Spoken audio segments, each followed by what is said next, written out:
At first, no one understood what was happening. It started like any normal day. People woke up, checked their phones, went to work, greeted each other with the same polite smiles, the same Pravichnyi routines, the same hidden thoughts. But something was different. At exactly 8:17 in the morning, a man sitting in a crowded train suddenly froze.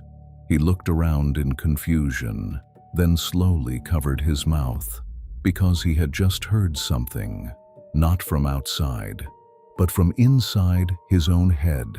A voice, his voice, clear, loud, undeniable.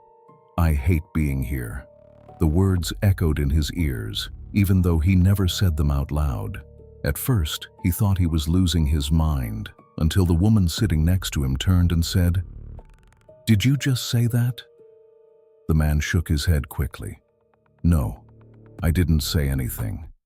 But then, she stepped back, because she had heard it too. Not from his mouth, but from somewhere else. Within minutes, it started happening everywhere. Across cities, across countries, across the entire world.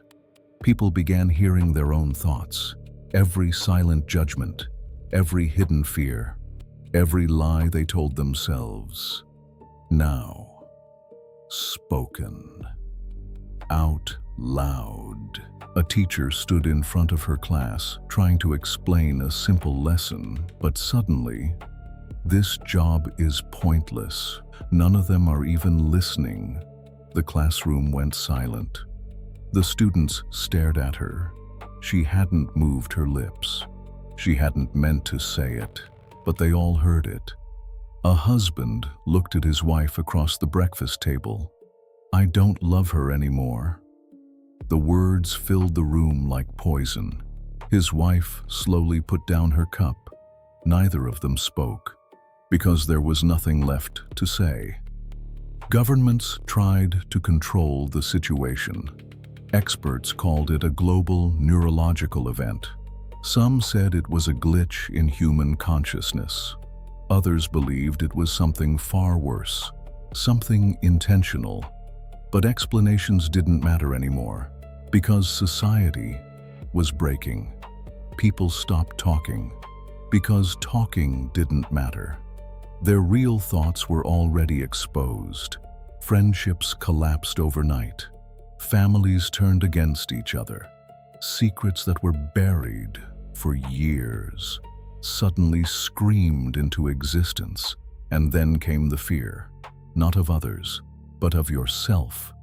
Because for the first time, people realized something terrifying. They didn't truly know who they were. Our thoughts are not always kind. They are not always fair. Sometimes they are dark, impulsive, even cruel. But before, they were hidden, controlled, ignored. Now, there was no escape.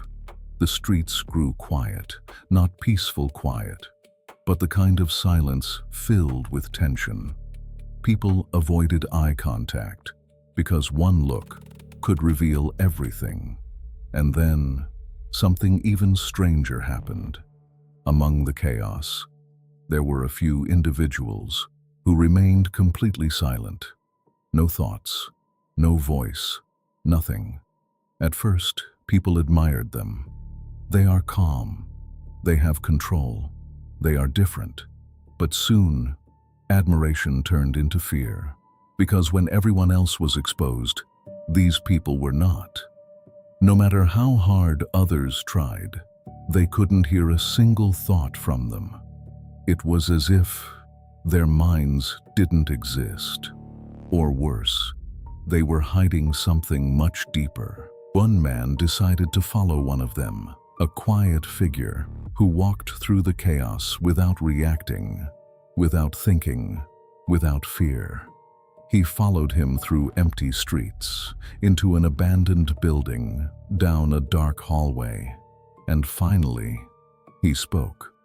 "Why can't I hear your thoughts?" The figure stopped, slowly turned, and for the first time, smiled. Then, something impossible happened.